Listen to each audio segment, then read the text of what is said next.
Jeśli miałbym robić do końca życia tylko 10 ćwiczeń, to jakie by to były ćwiczenia? Pomyślałem o tym na jednym ze swoich treningów i okazało się, że to wcale nie jest takie proste. Jestem fizjoterapeutą, więc wiem, że pewne części ciała są narażone na przeciążenia bardziej niż inne i że muszę wziąć też ten aspekt pod uwagę i chcę też, by te ćwiczenia poniekąd wyprzedzały pewne schorzenia podeszłego wieku i żeby do tych schorzeń w ogóle nie dochodziło. A przy okazji, żeby to były ćwiczenia wielostawowe, żeby objęły swoją pracą jak największą część ciała. Także nie było to proste, ale nazywam się Krzysztof Szarski, a oto moja lista.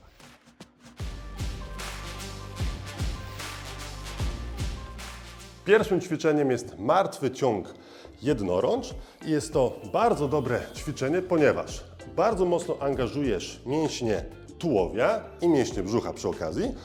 Ponadto jest to wzorzec ruchu podnoszenia czegoś z ziemi i przy okazji bardzo mocno angażujesz tutaj tylną część biodra, pośladków i tylnej grupy uda. A ponadto jest to ruch jednorącz i żeby złapać ten hantel jednorącz, to jest tutaj element skrętu tułowia, czego nam w codziennym życiu bardzo mocno brakuje. W wersji łatwiejszej albo weź mniejszy ciężar, albo weź sobie jakieś podwyższenie, żeby odkładać hantel wyżej, tak? I żebyś po prostu miał trochę bliższą drogę od ziemi. Wersja w domu jest dokładnie taka sama. Drugim ćwiczeniem jest wiosłowanie wyciągu jednorącz w siadzie prostym. I w tym ćwiczeniu raz, że rozciągasz bardzo mocno tylną grupę uda i możesz właśnie poczuć silne ciągnięcie pod kolanami. Po drugie, pracujesz nad wzorcem ciągnięcia, więc to jest dla samego stawu barkowego i ramienia też bardzo dobre. A ponadto, gdy się pochylasz daleko, to jest duże zgięcie w odcinku lędźwiowym, czego też bardzo chcemy. Skup się, żeby ruch do przodu był powolny, daleki. Możesz sobie nawet przytrzymać tutaj na samym końcu parę sekund. Do przodu idziesz powoli, ciągniesz szybciej i najpierw zrób jedną rękę, na przykład 3 serie 8-12 powtórzeń, a potem tę rękę zmień. W wersji łatwiejszej to po prostu możesz sobie zmodyfikować albo sam ciężar, albo na przykład głębokość pochylenia. Tak? I w warunkach domowych możesz zrobić dokładnie to samo, ale zamiast z wyciągiem, to po prostu z gumą. Zahacz gumę we framudze drzwi, a sam ruch wygląda dokładnie tak samo. Trzecim ćwiczeniem jest wyjście od czworaków do pozycji pompki. Co tu jest istotne? Że odcinek lędźwiowy jest praktycznie cały czas wyprostowany. Tutaj nie ma tego, tylko on jest cały czas wyprostowany i wolno przechodzisz, jakbyś chciał usiąść na piętach, do pozycji pompki. Zwróć uwagę, że to nie jest to, tylko biodra są cały czas uniesione wysoko. I tutaj też korzyści jest bardzo dużo, przede wszystkim od pracy mięśni brzucha do pracy kolan, aż do pracy mięśni zginających biodra, gdzie same mięśnie zginające biodra też powinny być bardzo mocno angażowane, ponieważ to, że nas nieraz bolą przednie części bioder i mamy wrażenie, że mięśnie zginające biodra są napięte, to w gruncie rzeczy one są po prostu osłabione. Wersja prostsza jest taka, że po prostu zaczynasz od pozycji samych czworaków i unosisz kolana i tylko trzymasz. To jest pierwsze ułatwienie. Druga wersja jest taka, że przechodzisz po prostu do pozycji pompki i też trzymasz w ten sposób. Zwróć uwagę, żeby kolana były nie zgięte, a wyprostowane, a biodra stosunkowo wysoko, a nie nisko. Wersja w domu jest dokładnie taka sama, ponieważ potrzebujesz tylko kawałka podłogi.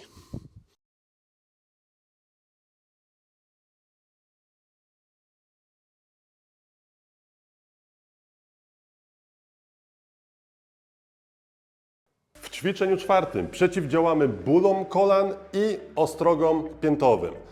Złap jakiś ciężarek i trzymając się na palcach, wysuń kolana do przodu i wstań.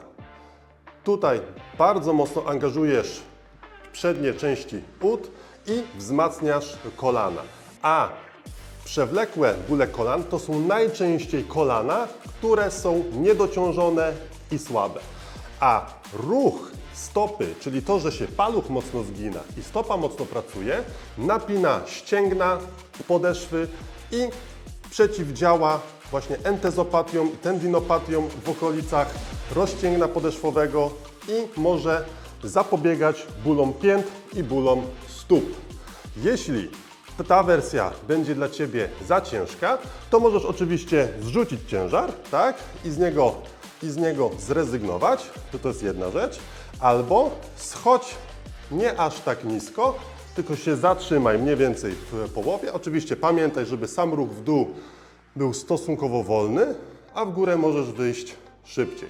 Jeszcze kolejne ułatwienie jest takie, że możesz zamiast stać normalnie na ziemi, to możesz przyjść do ściany, przyjść do framugi i wtedy nie musisz się skupić na tym, żeby łapać równowagę, a pomagasz sobie z równowagą, trzymając się czy ściany, czy drzwi, czy czegokolwiek.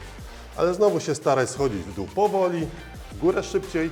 Jeśli Cię bolą kolana, to właśnie zatrzymaj się mniej więcej tutaj, zatrzymaj się na chwilę i idź z powrotem w górę. Jeszcze jedno ułatwienie jest takie, że zamiast stać na palcach, bo na przykład bolą Cię stopy, albo masz sztywny paluch i nie jesteś w stanie go tak zgiąć, to możesz podłożyć sobie coś pod pięty, czy to będzie książka, czy to będzie cokolwiek innego i wtedy też schodzić w dół, ale mając pięty na podwyższeniu. I wtedy stopa pracuje mniej, co prawda, ale jesteś w stanie w ogóle to ćwiczenie wykonać. Zrób na spokojnie 3 serie od na przykład 3 powtórzeń, bo dla niektórych to może być dość ciężkie, do nawet 12 czy 10. W 5. ćwiczeniu zaangażujesz bardzo mocno łydkę, pośladek i tylną grupę uda. I co robisz? Oprzyj się 2 rękami na ścianie, jesteś lekko pod skosem, stoisz na jednej nodze i pięta jest uniesiona centymetr dosłownie nad ziemią. Pochylasz się do przodu, pięta jest cały czas centymetr nad ziemią i jak już poczujesz tutaj mocne napięcie, to wychodzisz mocno do góry. Powoli się znowu obniż, załaduj napięcie w tylnej części uda i w pośladku i w łydce i następnie wyjdź mocno w górę, jakbyś chciał przepchnąć ścianę. I hop. Ruch w dół jest powolny, w górę postaraj się to zrobić jak najbardziej dynamicznie.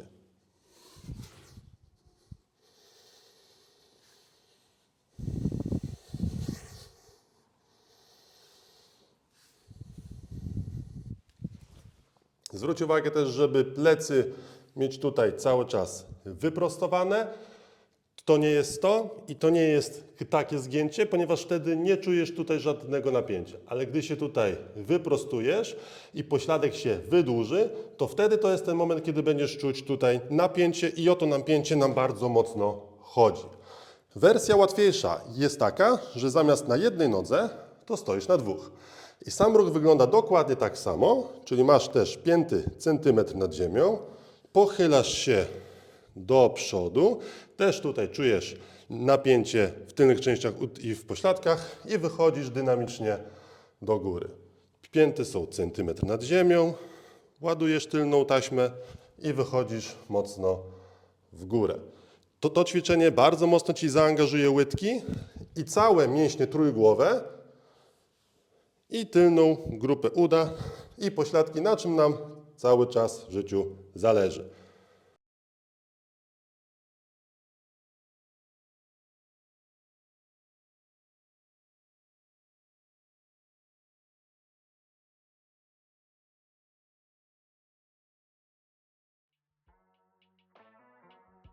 W szóstym ćwiczeniu zaangażujesz bardzo mocno barki w sposób, w jaki nie angażujesz ich na co dzień.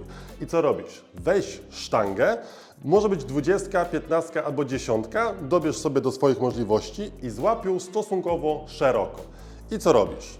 Unosisz wysoko łokcie, ślizgasz sztangą po brzuchu i jak już dojdziesz do tego maksymalnego momentu, to następnie odwijasz łokcie i wypychasz je do przodu, czując rozciąganie w tylnej części barku. I wracasz z powrotem, łokcie wysoko i następnie wolno opuszczasz.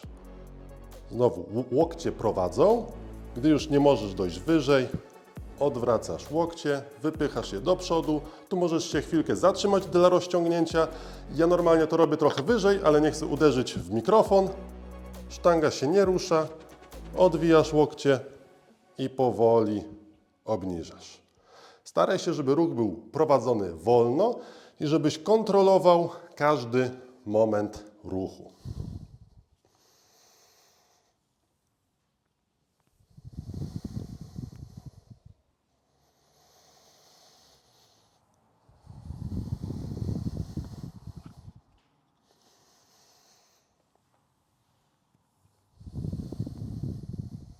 Wersja w domu i wersja lżejsza jest taka, że zamiast sztangi bierzesz po prostu kij i robisz w ten sam sposób. Tutaj skupiamy się przede wszystkim na zakresie ruchu i też ciągnij łokciami do góry, odwijaj i powoli wracaj. Jeśli masz problem z barkami, to możesz ten zakres ruchu trochę zmniejszyć i wtedy trochę go pociągnąć w trochę innym zakresie.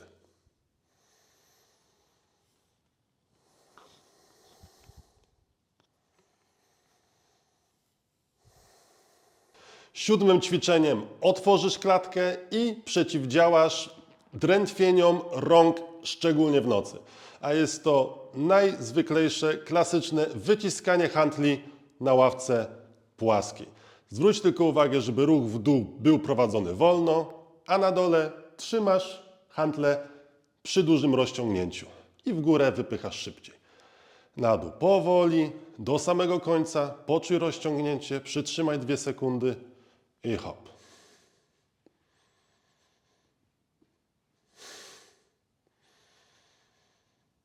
Możesz mieć nogi uniesione, tak jak ja tutaj. Możesz mieć nogi położone na ziemi. Jeśli chcesz wiedzieć, dlaczego mam nogi uniesione, to zobacz jedną z moich rolek, gdzie o tym właśnie mówię.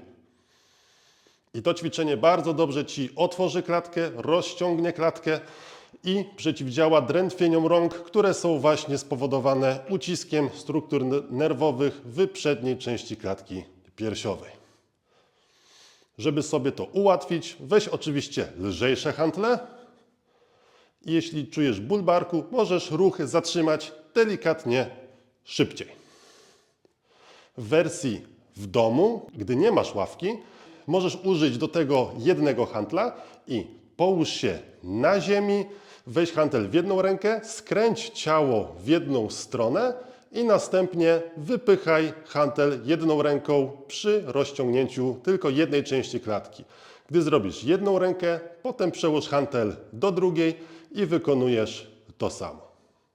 Jeśli czujesz ból i sztywność klatki piersiowej i odcinka piersiowego kręgosłupa, to 8. ćwiczenie jest specjalnie dla Ciebie.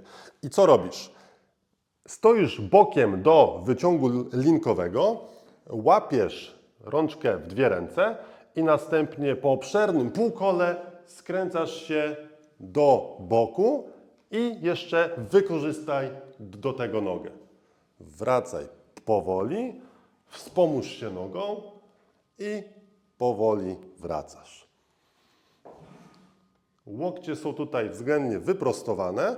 To nie jest taki ruch, tak? Tylko łokcie są prawie że wyprostowane, tak żebyś się skręcił w osi pionowej. Noga ma za zadanie zdynamizować to ćwiczenie i żeby również zaangażować przy okazji biodro. Wersja łatwiejsza jest taka, że robisz ten sam ruch praktycznie, ale nie używasz w ogóle nogi. Czyli wykonujesz sam skręt, ale obie nogi przez cały czas są na ziemi. Jeszcze inną wersją, łatwiejszą jest to, że zamiast całego ruchu skrętu trzymasz rączkę przy mostku i wypychasz rączkę przed siebie i wracasz. Wypychasz ją przed siebie i wracasz i tutaj już nie ma samego ruchu skrętu, tylko jest wywoływany moment skrętu.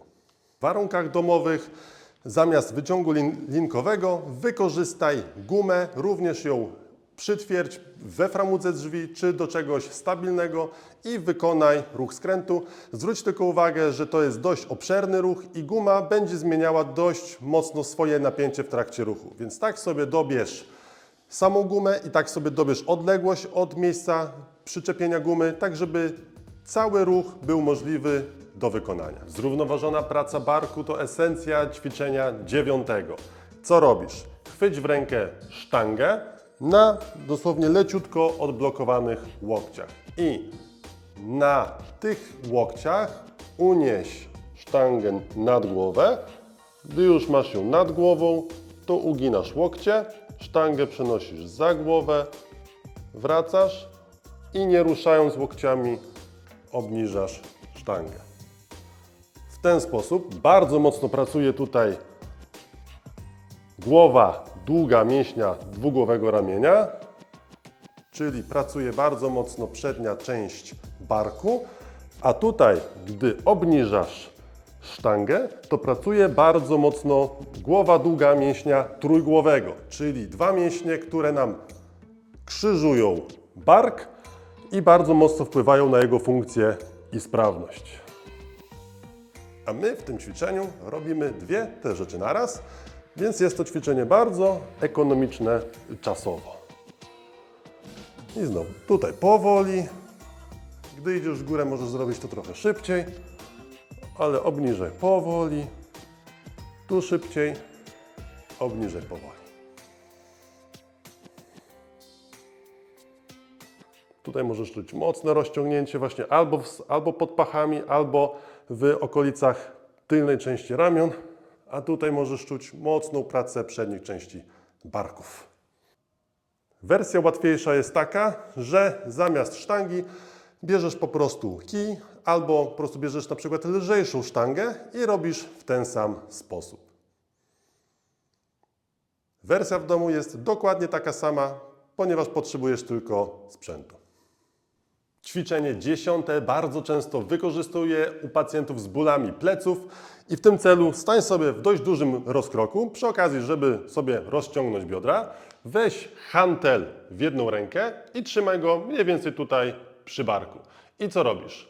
Pochylasz się tułowiem do boku, a hantel wypychasz pionowo do sufitu. I powoli wracasz. Bardzo mocno tutaj zaakcentujesz zgięcie boczne tułowia, na czym nam bardzo zależy, ponieważ kręgosłup i plecy bardzo to lubią. I przy okazji jeszcze pracujesz nad stabilizacją stawu barkowego. I powoli wracasz. Zwróć uwagę, żeby tutaj w tej pozycji ramię było pionowo skierowane do góry, nie żeby ono było gdzieś tutaj, czy jeszcze dalej, tylko pionowo do sufitu, bo wtedy nie musisz wykorzystywać aż tyle siły, żeby ten ciężar tam utrzymać. Rękę możesz sobie puścić luźno, możesz sobie przytrzymać tutaj chwilę i powoli wrócić. Wersja prostsza jest taka, że po prostu bierzesz mniejszy hantel i wykonujesz ten ruch częściowo.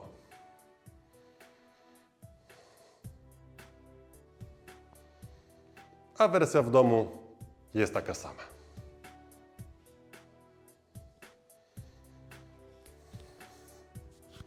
Mam nadzieję, że moje rozważania do czegoś Ci się przydadzą. Daj znać w komentarzu, jakie ćwiczenie byś dodał ewentualnie, a z jakiego na przykład byś zrezygnował. Cześć!